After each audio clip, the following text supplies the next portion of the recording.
Makela's evaluator, Shabnam Baban. Shabnam, could you please read David's objectives? Absolutely. David Makela wants me to look for response, non-defensive to verbal criticism, and employ 5-step method to identify the problem, diffuse the attack, and arrive at the solution. And Great. Yes. Okay. Back to you.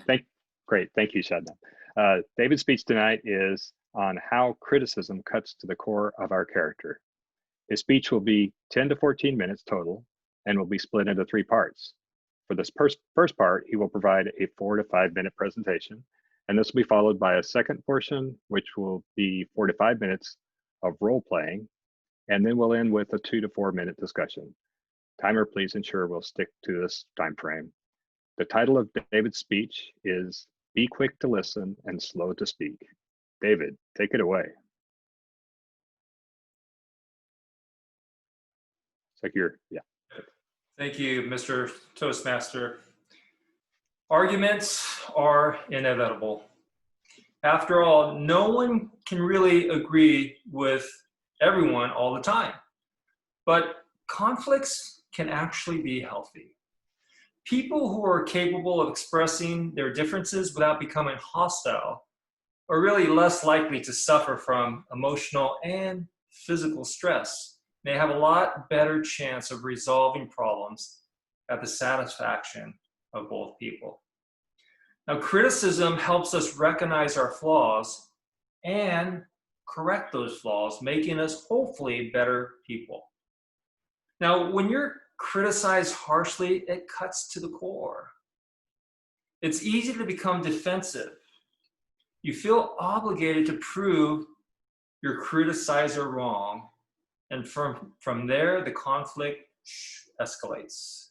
But by using a few simple communication techniques, you can actually do things that will turn this around in a positive discussion. But before you apply these techniques, I will give you 4 of them. It's important to first understand, why is it so easy for us to become defensive? Well, there's 2 parts of our image. There's the self-image, how we see ourselves, the public image, how we want others to see us. Now, our self-image is really us presenting ourselves on how we grew up, what people, teachers, family, friends, siblings told us. Our perception of who we are was shaped at an early age by those around us. And that public persona is what we want people to see in us. Now, before you respond to criticism, there's 4 things. There's 4 ways to respond to criticism. The first one is withdrawing. Turtling, they say. If someone confronts you, criticizes you, you go into a shell and you avoid the criticism. I wouldn't recommend that, depending on who the person is that's confronting you or criticizing you. Number 2, rationalizing.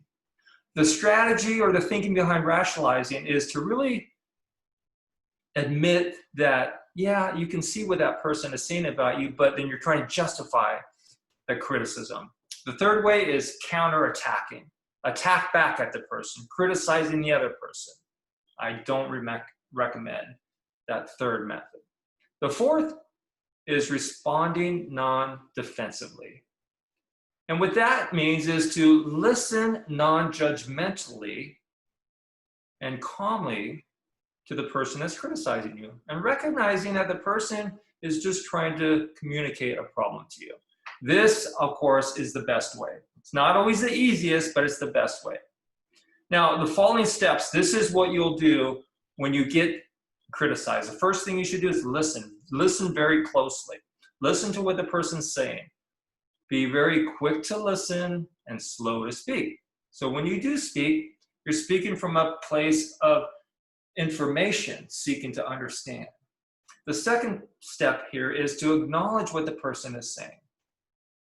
Acknowledge the fact that someone is trying to share something with you to help you.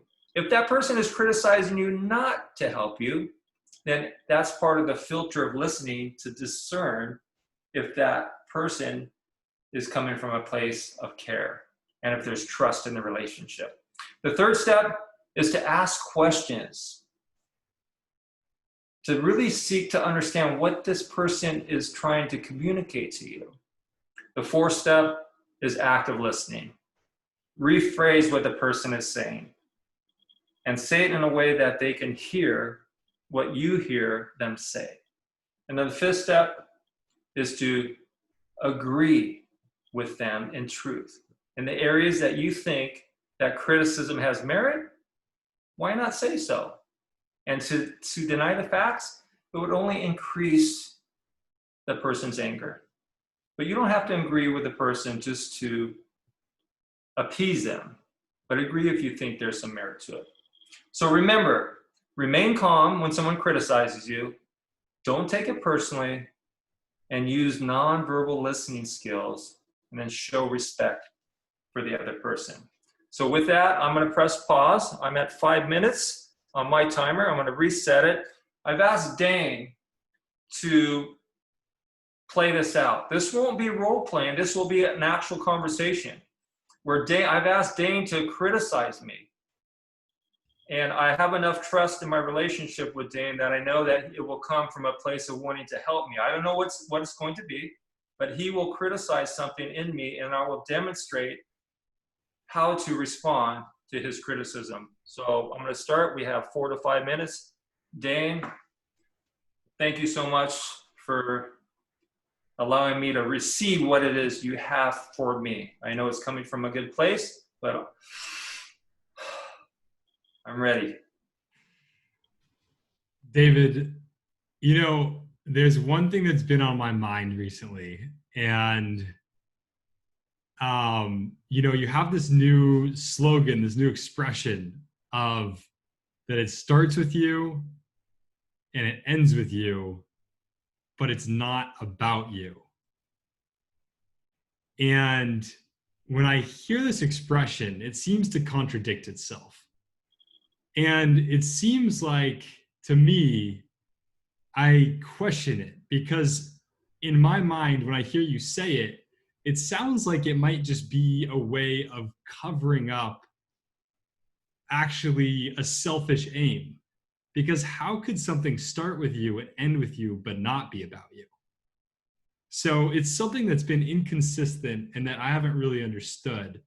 And it's been something that's been frustrating me, because it seems like you might be covering things up a bit by making this bold statement that sounds good, but maybe I think behind it might just be selfishness. So if you could share, I'm just a little frustrated by it. I don't understand it. What's going on? Well, first of all, thank you, Dane, for being honest with me.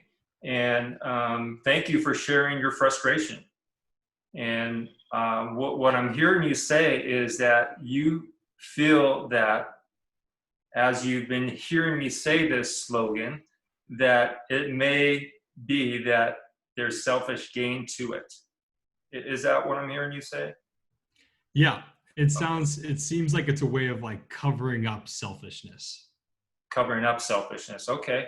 What do you mean by that, Dane? Help me to understand that a little bit more. Yeah, well, it's like when it starts with you and ends with you, but it's not about you. It sounds like it's like you're slapping on this last bit, but really it is all about you. Okay. I can see how you would see that. And you're not the first person to say that. As a matter of fact, someone in our club has even challenged me on that during one of my speeches. And I've had to look at what is the meaning behind it. So if you're okay with it, can I share with you where this is coming from? Of course. First and foremost, I am selfish. So let me just put it out on the table. There is a selfishness to me, and I recognize that. And I know that if I'm not in a good place, I can put my needs above other people's needs. And I've learned that over the years, not only about myself, but by having other people call me out on my selfishness. For example, when I started my first business, I put my business, my own desires and wants, my selfishness over my family. And as a result, my family was harmed. So there is some truth to what you're saying. But the point that I tell myself when I say that is it has to start with me, meaning that I have to look myself in the mirror and acknowledge that I am selfish and I have an ego. And if I don't acknowledge that, then I will make it all about me. So I have to start with me and look daily to see what's in me, to make sure what I don't see in my character that I think should be there, I need to get rid of it. And I get rid of it by asking people around me to challenge me, like I asked you to, because I know you would be honest with me. I have people in my life that will call me out on my selfishness and other behaviors that aren't aligned with the character that I try to live by each and every day.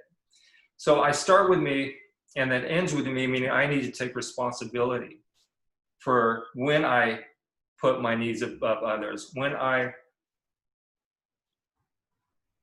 say something to other people that might cause harm to them. Then it ends with me to say, I'm sorry. Will you forgive me? And the reason I'm doing that, because I don't want it to be about me. I want to come across from a place of serving others because I care about people. When I'm in that place, detached from my selfishness. So when I'm selfish, it has to start with me, but I want to get rid of it so it could be about other people, to be able to serve and give to them. So Dane, thank you for that. I appreciate you asking those questions. Does that make sense? Does that help you understand a little bit more? You know, David, it really does. Yeah, it helps me see that it's almost a reminder for you in a way. And a reminder for when you say that, it's like a reminder of the selfishness. Mm-hmm. And so when I heard it before, I was thinking that you were just deflecting, but now I can see that you're actually addressing the issue head on. So thank you for explaining that to me. Yeah, well, absolutely. And that is a good point, that I'd much rather face my flaws. And that's why I surround myself with a lot of people like you that are honest enough and that I've trust enough to tell me and point those things out so that those blind spots, which I know I have many, can be confronted and addressed. So thank you. And with that, we have a couple minutes. I'm going to open it up for discussion. Dan, what do you think I could have done better, or in that exchange right there, anything that I could have done to enter into that criticism differently? And then I'll open it up to anyone else who has any comments or thoughts. I got nothing. Criticism you're fairly well versed in criticism, I know. So I'm not thinking of anything right now, but I'll be sure to let you know. And I'd love to hear from other people who are on the outside of it. David, I have a question. Yes. When you got the criticism from Dane, initially, as soon as you heard the criticism, how did that make you feel? It hurt. It hurt because he called me out on my selfishness. You know, and I could have deflected it and, you know, gone a different direction, but I remembered a time, one of many times, when my selfish act, you know, caused harm to my family. So Dane helped me to see that, to go to that place. The old me would have just blown it off and tried to spin it in a positive way. Okay, thank you, Shabna. Anyone else? Any other questions? Criticism's not easy, it hurts.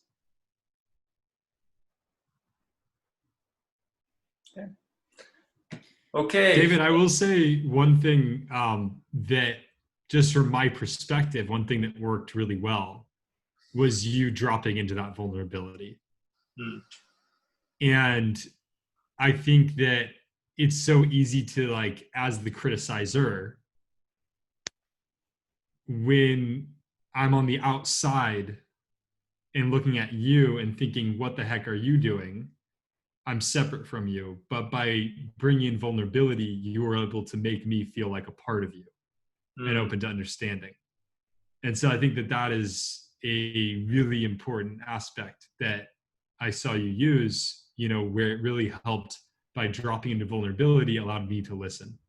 It's a good point, Danny, right? Because if I would have been defensive and told you some story about, you know, not being selfish, that would not have connected. So thank you for that, Dan. Thank you all. Back to you, Mr. Toastmaster.